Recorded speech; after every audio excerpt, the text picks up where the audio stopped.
think here comes, everybody, loud. It's like, it was loudest for me. Okay, right. Okay, so let's get started with, a lot of people are going to talk about what they've been doing in the club because there's been so many projects.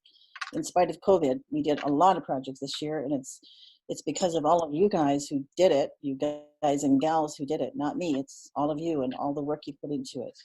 So let's start with, let's tell you that we're videotaping this. It's going on YouTube. Bill Grell is my co-host. And we're going to start with Jim Layport, who's been a member for 54 years. So Jim, can you tell us the highlights of your time in Rotary? Well, I suppose my highlights, I moved down here in 1965. I was recruited here by Dr. Macy and Dr. Gallagher, which I had known in dental school. And they were both actually Lions Club members.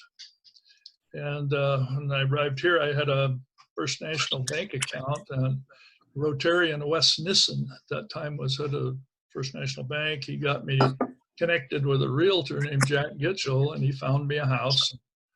And we kind of moved in and stayed. And Jack Gitchell brought me into Rotary the following year. It was 1966. And there were some great people in that club to start with, you know, Bill Huggins, Bud Kohler, Ren Cutlip, Ennis Keizer, Tom Stamper, Andy Nesberg, Jack Granger, Armand Worley. Jack and Armand became fishing partners of mine. They both liked to fish. And, you know, some really fine people. And I started out, I suppose, fairly notorious in the club for winning the door prize every day or every time. And I think I'm probably the all-time winner. And started out, Bud Kohler brought in something from the hub. And so I got these shirts and big packages of handkerchiefs and things that I had won before Bud Kohler died, and they went to just giving money. And Jerry Dimmick was he was kind of Mr. Rotary, sort of like Tom Bennett is now. And when he was midst of his being secretary, he ended up who had done what in the club. I'd won the raffle more times than anybody else by 10. And I had paid more in fines for my mouth than anybody else in the club, particularly when Andy Nesberg was judge. I did attendance committee for years, was chair of the attendance committee. I was then on the program committee for years and years. And I came to really believe in what Rotary does, and I took in a lot of exchange people over the years. Most notable was a man from Norway, and we went and visited him 2 years after he stayed here in 1970, and got my wife started on her Norwegian relatives. And you talk about my foreign makeups. One of my notable ones, I was in Bergen visiting one of Alice's cousins, decided to go to Bergen number 1. So I had the address and the time, and I went down, and I couldn't find it. And old downtown Bergen was built during the Hanseatic League. You know, it's got these old buildings and all. And I noticed some men going in and out of this unmarked door.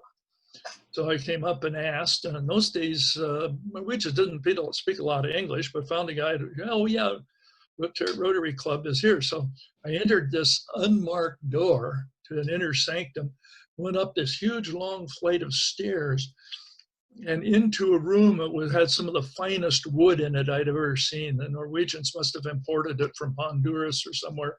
The wall was paneled in mahogany. And it was a beautiful place. And I looked around, they found a guy that talked English pretty well. I looked around, and there wasn't a member in that club that wasn't 65.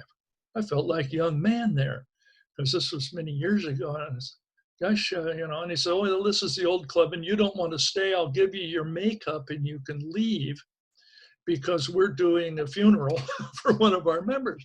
I said, well, don't you have any young members? And they said, no, we don't. We started 2 other clubs, Bergen 1 or Bergen 2 and Bergen 3. And the young people are in those. So I did go to the Bergen 3, which was a breakfast club at that time. And everybody there was younger than I was. So it was interesting that they were quite segregated by age there. I hosted an exchange from a guy from Japan. And when my son-in-law played baseball, he knocked around the leagues for 13 years. And he played 2 years in Japan. He'd been an all Pac-10 pitcher and then was drafted by Texas Rangers, who sold him to the Expos. And you're just a piece of meat sold from, you know, one to another. And they sold him to the Japanese. So he played 2 years for the Chinichi Dragons in Nagoya. And he was a hero there. He was at the peak of his career then. He won 20 games for them his first year there. And so part of the contract was that the parents had tickets to go. So we went to Nagoya. So I ended up going to Rotary Club in Nagoya, went to Nagoya #1. And of course, you enter one of those things, and Rotary is very prestigious there. And so I dressed up as best I could, went in there and tried to act like, you know, Rotarian. And they started to, you know, hand my credentials to the man at the desk. And he says, he gets these Japanese, runs off, and he gets this man who comes out. The fellow speaks to me in perfect English. Turns out he went to UCLA. And so I went through the meeting. He kind of translated for me. It was the nicest fellow. And when we were done, he said, well, where do you need to go? I says, well, I was going to get a taxi and go back to where my wife was.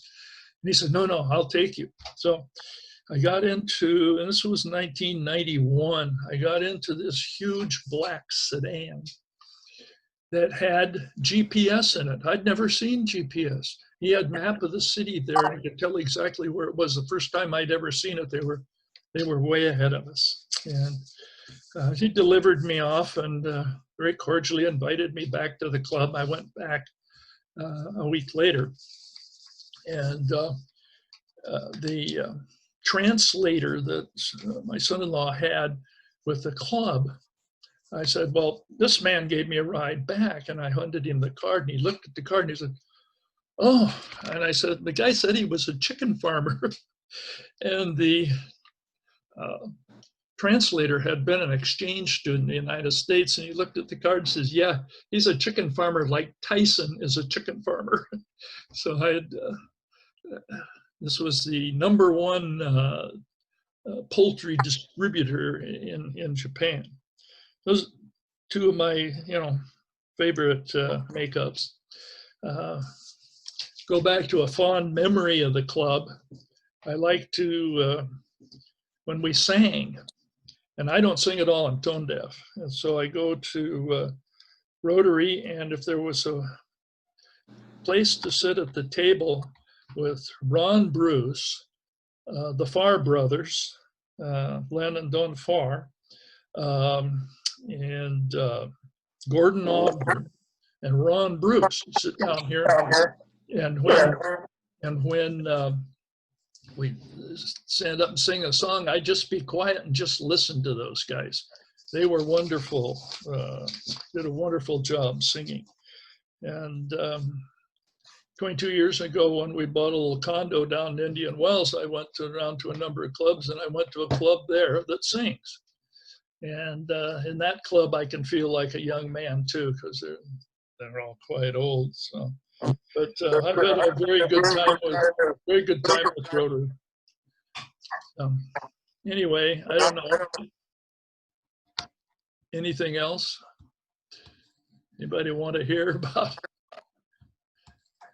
the old days? I'm getting some feedback or something. Yes, we're all getting feedback. Everybody seems to be muted, so I don't know where it's coming from. I think I fixed it. Did you? Oh. Was it you? No. Okay. No, I Bill don't know got anybody. it, I think. Want to say anything after that statement? What year were you in Bergen? See, it would have been 1977, I think, or thereabouts. My ship pulled into Bergen in 1972, and I was there during the Munich Olympics. Ah, okay. I was there visiting a wife's cousin, and the European Orthodontic Conference met there. And so I had gone to the European Orthodontic Conference, and that was an interesting experience. The whole meeting was done in English, and the only man that people were having trouble understanding was a man that I know because and he was raised in Alabama and was head of department at North Carolina. And when he came on with his Southern accent, you saw all these people turning their dials and trying to figure out why they couldn't understand him. It was his heavy Southern accent. But yeah, and I've been back to Bergen, would have been about 1986, and then I was back again when my daughter was in, spent 5 years in Denmark, and I went to Bergen again about 10 years ago. So I've been to Bergen 3 times. That's a beautiful place. Crappy weather, but a beautiful place. Jim, did you ever go to an international convention? I did not, no. So you're still an avid fisherman, right? Yeah. You go out often. Yeah, a lot of the people from fished with me were from Rotary. I particularly enjoyed Jack Granger and Armand Worley. Phil Keizer, of course, fished with me for years and years, and Ron Bruce as well. I'd like Phil Keizer to say a few words. Phil, can you come on here? Unmute yourself.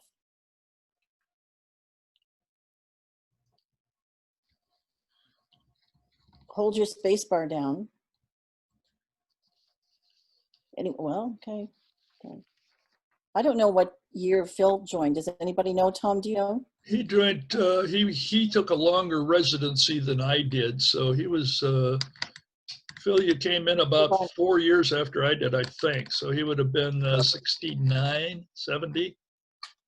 Yeah, I don't remember the year right now, but I arrived back late 1967, and the rules back then, you had to be present in the community for 3 years before you could apply. And that was the reason that I was a little later than Jim. Yeah, I don't know what, nobody ever said a 3-year rule to me at all.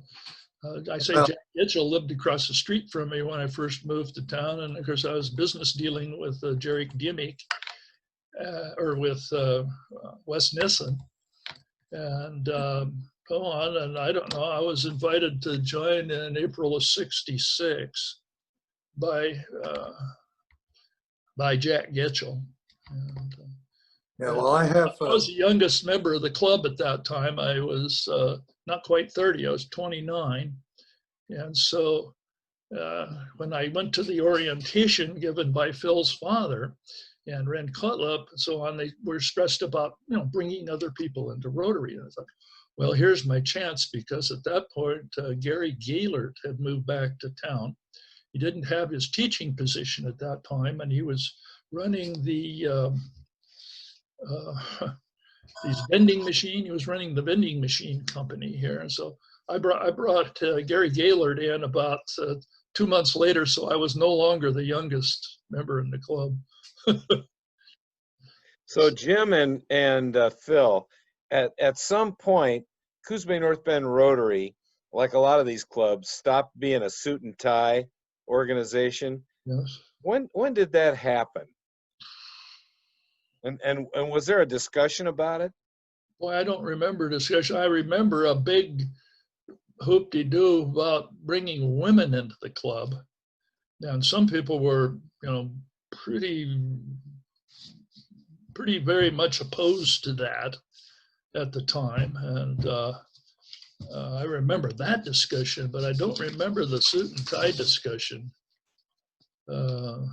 Gordon Ogden used to show up in uniform because he was the sheriff's department. Right. And, but to certain people like Jack Granger and so on always wore suit and tie clear to the end, I think, even though very few other people did. Where were you meeting back then? We met at the Cortel originally, and then it became the Red Lion. But the owners of the Cortel, which was Claire Terry, was a member, and Matt Fitzgerald also had an interest in the Cortel, and he was a member, and so that's where they met at that time. When the battle to tackle polio came about, do you remember how that was greeted by the club?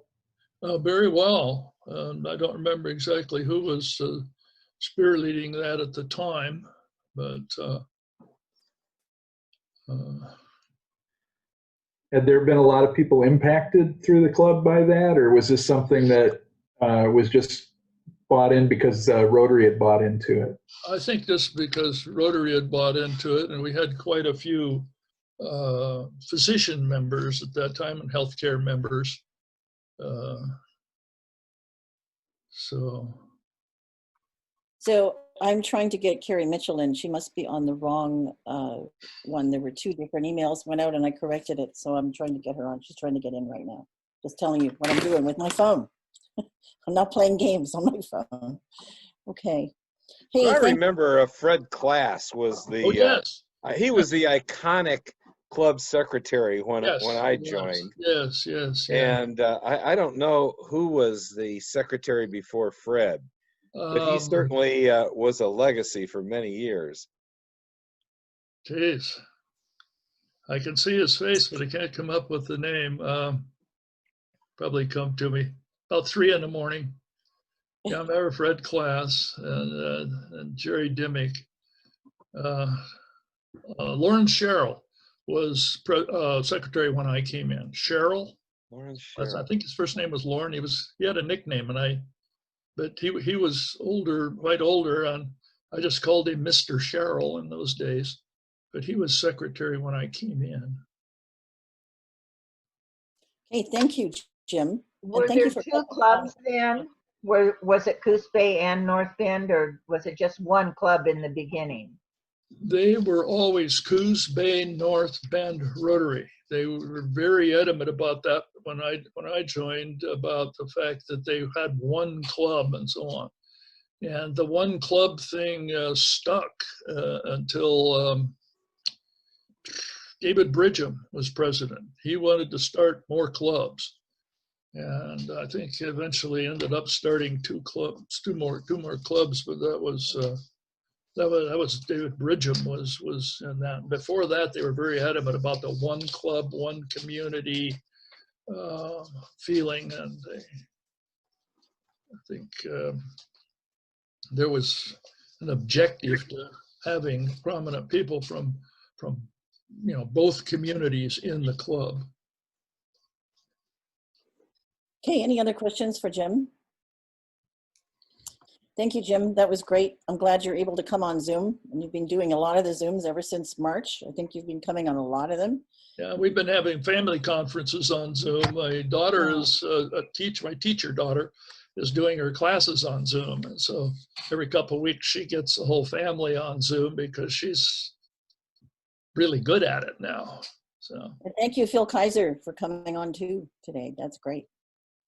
So good to see you. So Carrie's here now. So Carrie has limited time to talk to us. Carrie is the Rotarian of the Year for this club. And I have a pin for her, a bigger pin. Can you see this? That's a bigger pin. It's bigger than I most. love it. I know Angie Miller got one a while Thank ago. you. So yeah, so Carrie has been active in so many different activities and projects and run different things. And I would like her to talk about what she's done, how long she's been doing it. And it's just like every month she seemed to be doing something else. So Carrie, go ahead. Thank you, Eva. And that's an extremely surprising honor. I am surprised and pleased. And I just feel like over this last year, I tried to make myself more a part of this club, which is newer to me, having been a Rotarian for many, many years in the Monday Club. So I tried to get involved in all of the different fundraisers and activities, and it's just led by a wonderful group of Coos Bay North End Rotarians. And so I was able to, I think, make more friends in the club, and it was really, really rewarding. I don't think there were many activities that I wasn't able to join in, at least.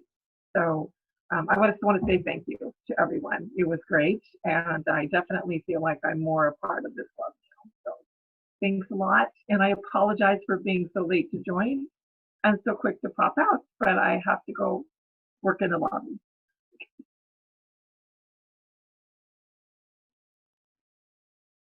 Got to unmute myself. Okay, thank you so much, Carrie.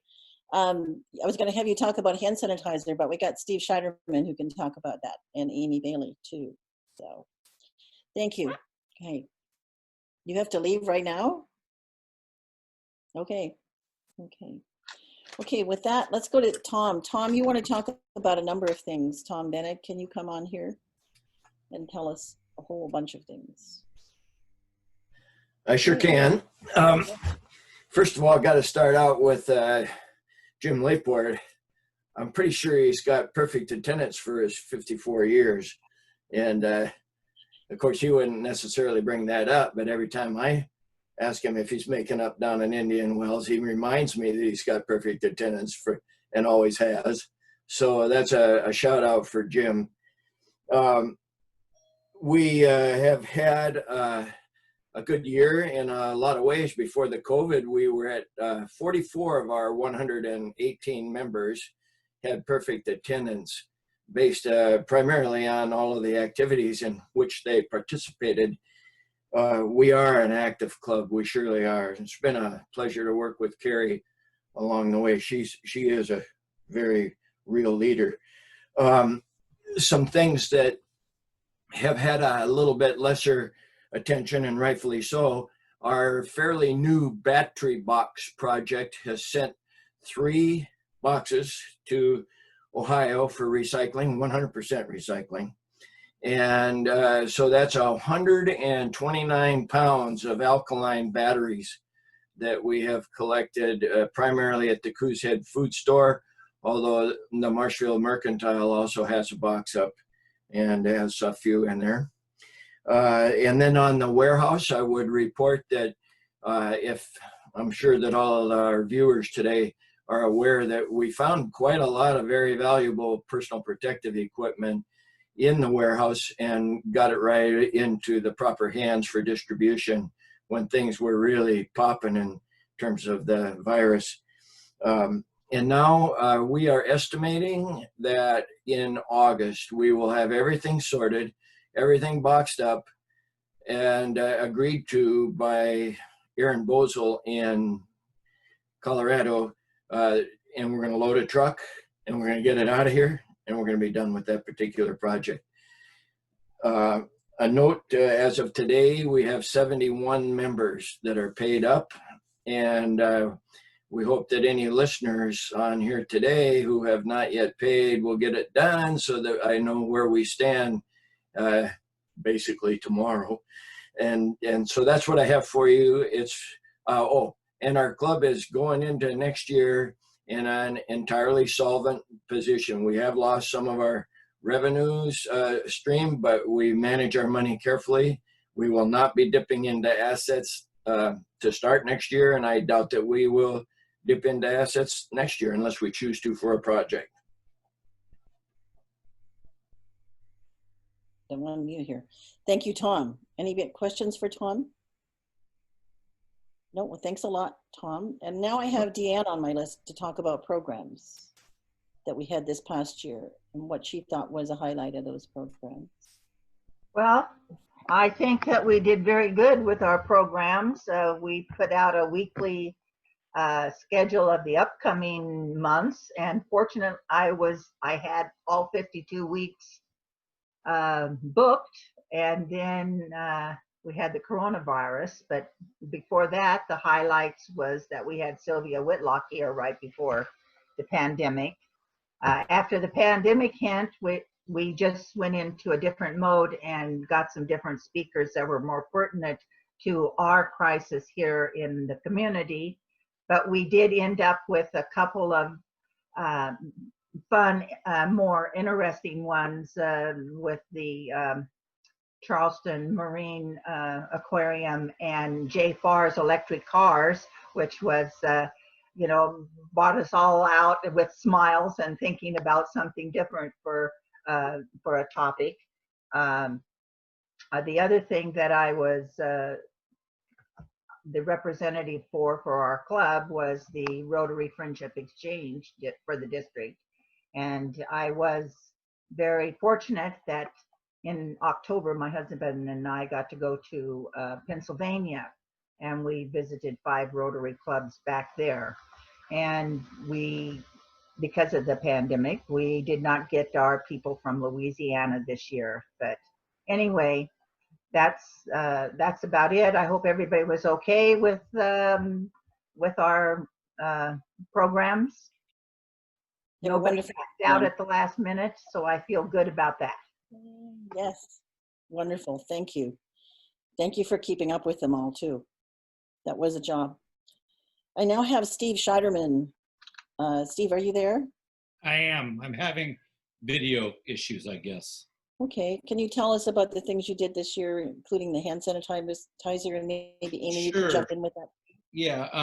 So we had the hand sanitizer project under the leadership of Carrie, and her team consisted of myself and Tom and Amy Bailey and Eva and Alan Ledesma.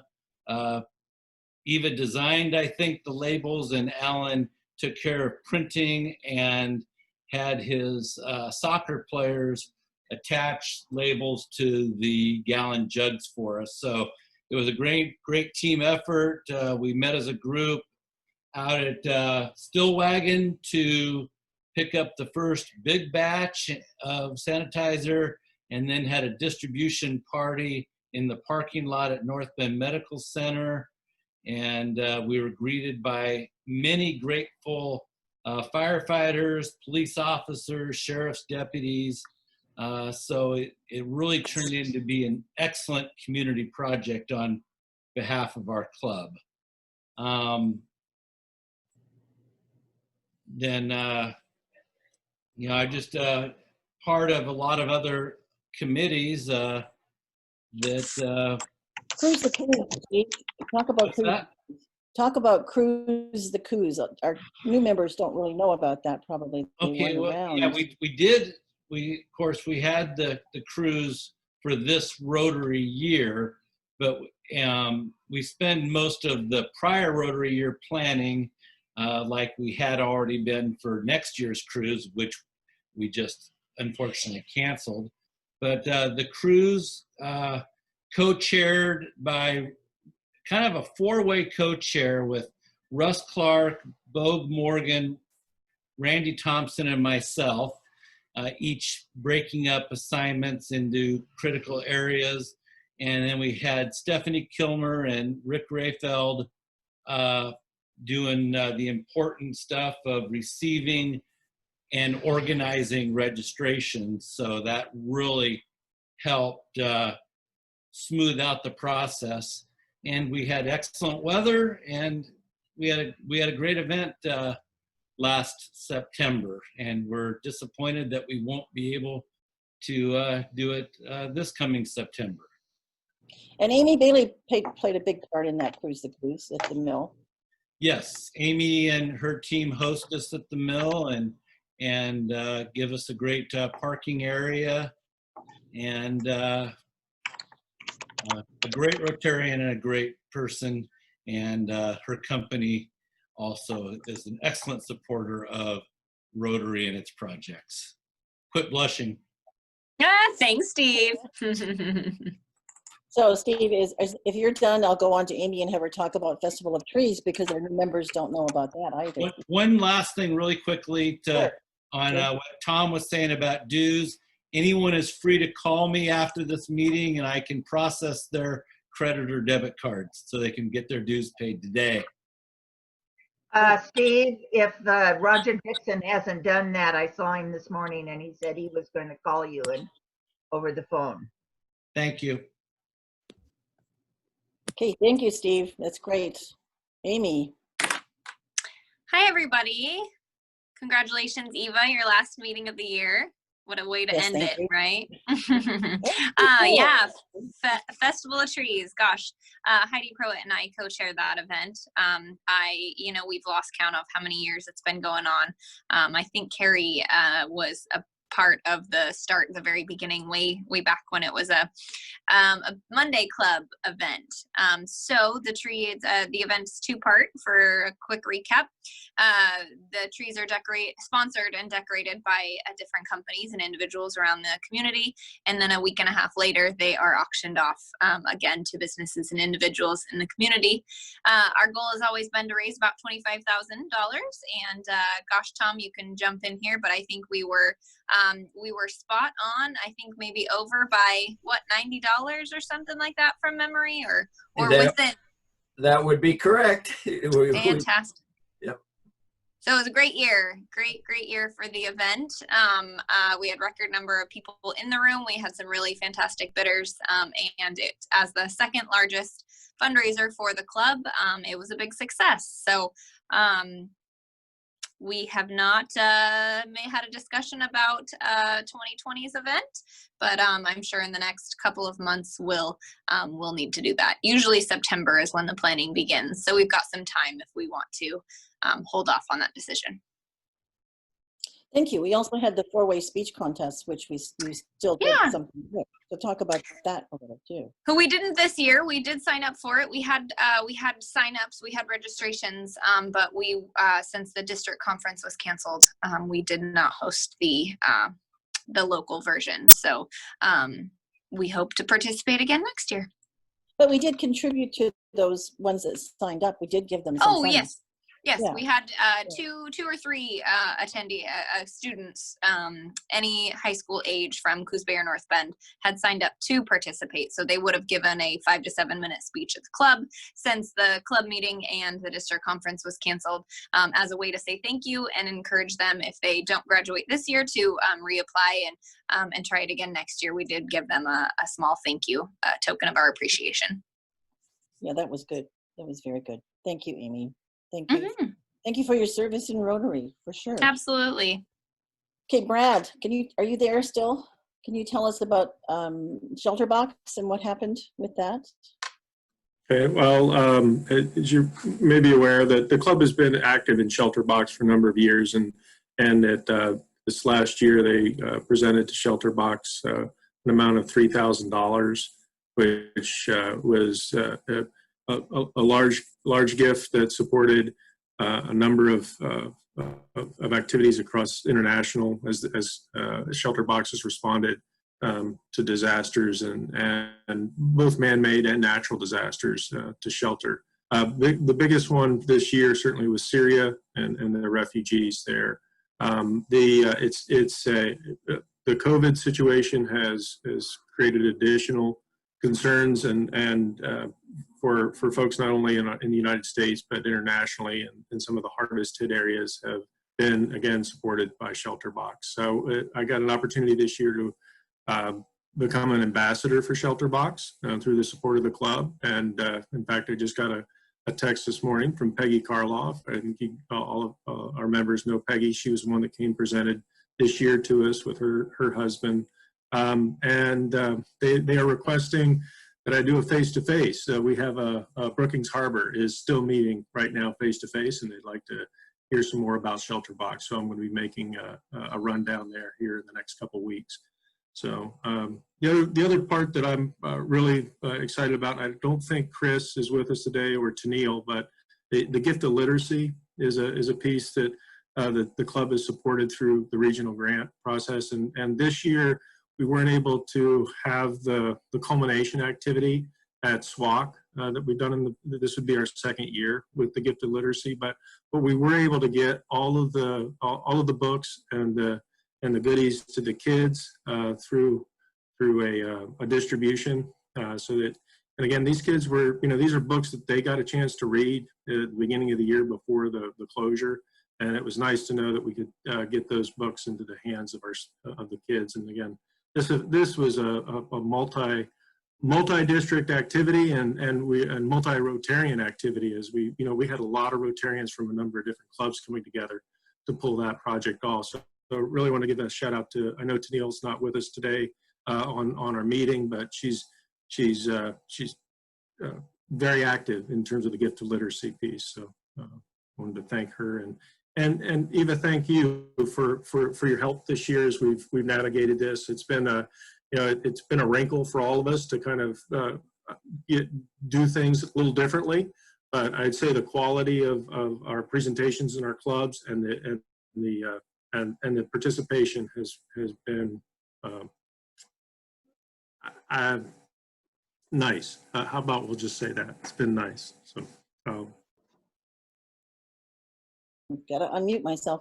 Thank you very much. And also thank you for wearing that tuxedo the other night on the Zoom going out party. Yeah, I thought it was, somebody said it was a formal affair, so I figured I better start. Yeah, that was good.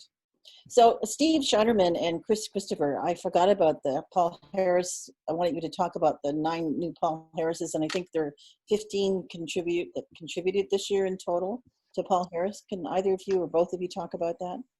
Chris, do you want to go first? You can if it wants to work, yeah. Program just got started in February before COVID really hit us, and we wrapped it up in April. And in that project, we raised about $3,500 and brought in 8 new Paul Harris Fellows. And then, yeah, there are 15 or 16 new Paul Harris Fellows in the club this year, bringing us up to something like 55 or 60% of the club are some form of Paul Harris Fellow. I think that that's really great considering how we wrapped up the year with COVID, people still participating. And a lot of that was our thank yous to Dane Smith for helping with that, right? Yes. Dane Smith, past President Dane, Bill, what's the term? Matching? No. Dane is a level 2 major donor to the Rotary Foundation. Right. That represents a actual cash contribution of at least $25,000. And Dane has so many matching foundation points that he donated them back to members to help them obtain their first Paul Harris by a matching program. So if a Rotarian donated X amount of dollars, they were matched with Dane's foundation points. And some of our Rotarians took advantage of that to get their first Paul Harris. A few of our Rotarians used that to get their first and +1 at the same time. And one Rotarian donated a full $1,000 to the foundation to reach a Paul Harris, and then was matched with 2 more. So it was really a pretty good program, and I'm sure it'll continue on. And we couldn't do a program like that without the generosity of Rotarians like Dane. Thank you so much. That was so great. I think, Angie, you and Deanne are 2 that went through that, right? Are you ones that got your points that way? Extra points? Deanne, yes. Angie? Okay.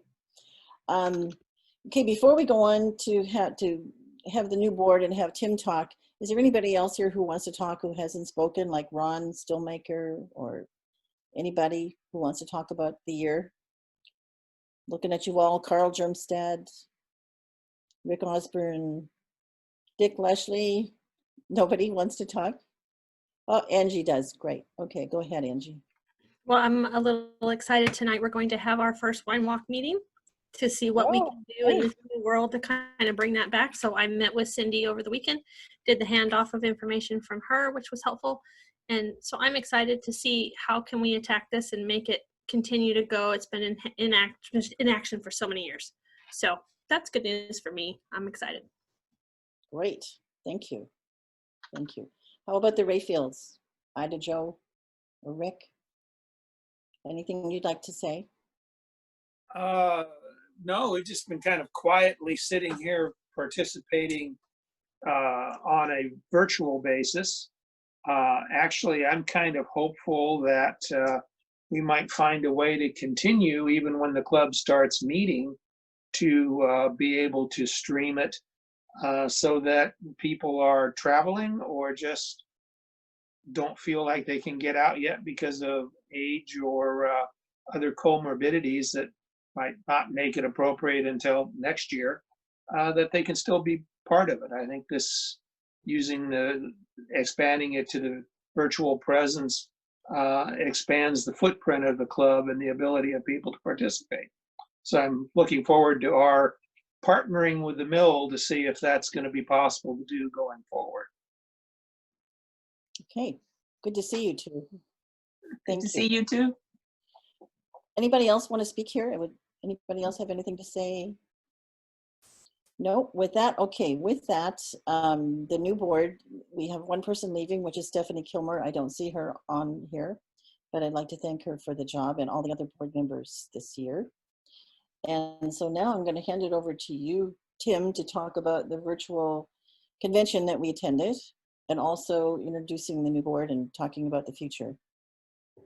Well, thank you, President Eva, and I want to first take a moment, as last week, I want to thank you again for shepherding us through a wonderful year that had ended a bit trying under circumstances nobody could have foreseen, and doing it with such grace and dignity under just unbelievable challenging times, and you did a great job and set me up for success going into this next year. And so I appreciate all that you've done, and I look forward to having your wisdom on the board as past president. And so thank you, and raise a toast of some stale coffee for you today.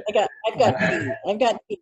Thank you, Tim. You were so kind. You were so kind. Thank you very much. And if I could beg a favor of you, because I thought I was going to be doing this at home, and then circumstances came up and I couldn't get home today, so that's why I'm at the office.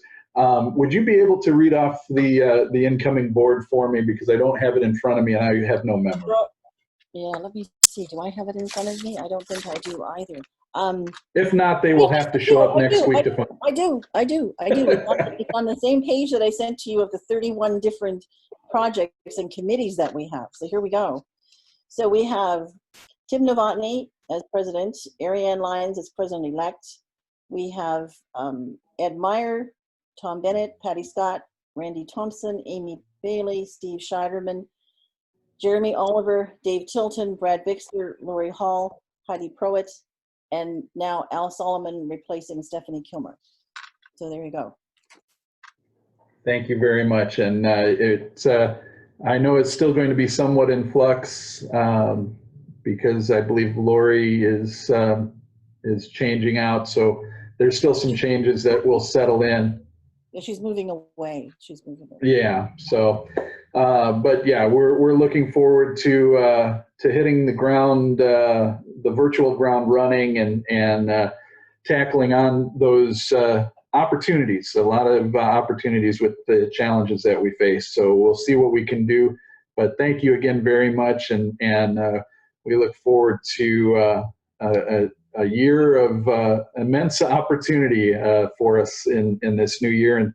And that was some of what we heard in this Rotary International virtual convention that we attended, some of which we talked about with the keynote speakers, and a variety of breakout sessions throughout last week that we're going to carry on through July. But a lot of them were talking about these changing times, and forums that had things about talking about the digital trends, and the ability now with these digital trends that were kind of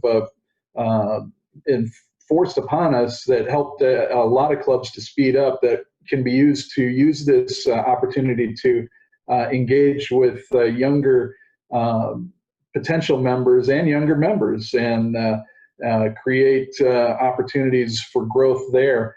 Engaging with young families who maybe had a hard time attending meetings on a regular basis, but engaging not only with service, but with alternative type meetings and meeting forums. The Rotary brand, building that Rotary brand through a variety of different ways, and we're restructuring. We were going into a new year with a little bit of, not so much restructuring, maybe a little tinkering with, but reinvigorating our public relations committee with Stephanie Kilmer at the helm, and looking to learn some of those lessons from the Rotary brand, and really trying to boost that messaging, especially since we are having to sideline the usual activities that we're out there doing. So we're going to have to find other ways to keep the brand in front of people, and we're going to look hard at ways that we can do that. One big thing that came out right at the end of the Rotary International Convention, and some people have heard about it, others maybe have missed it, but we wanted to mention that supporting the environment became a new area of focus for Rotary International.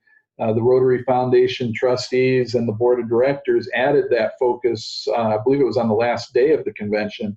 And so supporting the environment becomes Rotary's 7th area of focus, which are categories of service, for those of you who are new, categories of service activities that are supported by global grants, joins peace building and conflict prevention, disease prevention and treatment, water, sanitation and hygiene, maternal and child health, basic education and literacy, and community economic development. So that becomes another area that we can focus on, and are invited and encouraged to focus on. And grant applications for projects accepted beginning July 1st, but we'll see where that goes. So a lot of excitement coming out of that Rotary International Convention, and we'll continue to have updates as we get to take part in the breakout sessions that continue throughout the month of July. Yeah, it was great, that convention. There were so many wonderful topics, and more to come in July. I know, Angie, you did it, Deanne did it, Bill did it, I did it, and Tim did it. Anybody else go on there? But it was pretty good. Angie, do you want to say something about that? The first general session I attended, I don't remember the gentleman's name, Shakar or something like that, but I liked his message of everyone bring one. And I thought that was great. Sounded easy in this new crazy that we live in, but I'm going to bring it as a focus. I know we harp on membership all the time, but for some reason, everyone bring one is a super simple message. I liked it. Good, great. Okay. Welcome, Al. Okay. Welcome to the board. And then we can talk about you, why you shaved off your beard. I see you put that in the chat room. It has to do with a mask. Right. Well, I was breathing around it, I was breathing through that fuzzy beard, and I knew that if I had coronavirus, I was spitting it out into the air. And so I said, okay, make my mask more efficient, cut it off. And then I looked in the mirror, and I said, "Who in the hell is that?" I thought it was just part of our get back to the 70s weekend with all the hairstyles and the mustaches that everybody's got going. So yeah, well, That's almost. I believe in facial fur. I like to decorate these things, but yeah, this one works. Almost a handlebar. This looks like a handlebar. I wanted them to give it a wax twirl for me. That's Black Bart. I'm not Black Bart. Okay, I think that's it. Anybody else have anything for the good of the order? Well, just for the good of the order, an invitation to attend my first meeting on July 6th, I believe is the date after the 4th of July weekend, which I hope everybody has a safe and happy weekend. We will be back in Zoom, and of course somebody's going to call in. I'm not sure, knowing that it's coming off the holiday, I'm not sure, hopefully enough people will come out. It's going to be a meet and get to know your president. It is going to be a PowerPoint presentation of who I am and who is your president, for those who don't know me. So just for the possibility of seeing some embarrassing old photos of me should be enough to try to draw you here. And you may also hear a snippet or two of wisdom from our Rotary International President, Holger Knack. So that opportunity to see some weird pictures of me and hear from Holger Knack should be enough to draw some folks out on Tuesday. So we hope to have you back there. Sounds Are good. you gonna sing the Are you gonna sing the Chicago Bears fight song? Yes, if you are requesting me, and people will, I may even, if people will donate to the dues, send some checks to Tom, the club via Tom. Yes, I will sing Bear Down Chicago Bears as a way to start off the year. Wow. So, Tim, what is the flag Yes. here? Like this flag that I have here for last year. What is it? Rotary Connects the World was last year. What is this year? I didn't see that in the virtual convention. It's in my office. It's in my office at home. How about Rotary Opens Doors? Is that what it is? Oh, Rotary, opens doors. Yes. Is that what it is? It is. I was going to say opportunities opens doors or something like that, but yes. Opens opportunities. Opens opportunities. I will unveil that flag as well next Tuesday. Okay. Great. Trick questions, Eva. Question, yes? Yeah, I will have. It's sitting actually, I had the whole thing set up at my den, and the flag was going to be behind me, and now I'm here instead. But yeah, it'll be unveiled where, like, similar to where you have it. It'll be back behind me. Yeah. Okay, guys, thanks a lot. Welcome, Tim, new president. Congratulations. Have a good year. Thank you. Have fun. Okay. Thanks, everybody. Thank you, Eva, for a great year. Yes, thank you, Eva. Here, here. Thanks. Okay. See you next See week. you next week. And I got to talk to you, Tim, along at some point. Okay. About Zoom. Is he gone? About Zoom. Okay. Okay. I'm still here. Yes, I will track you down sometime this week. Yeah. Let's talk about that. Okay, great. Okay, thanks. Okay. Bye, everybody. Bye, Bye. Carl.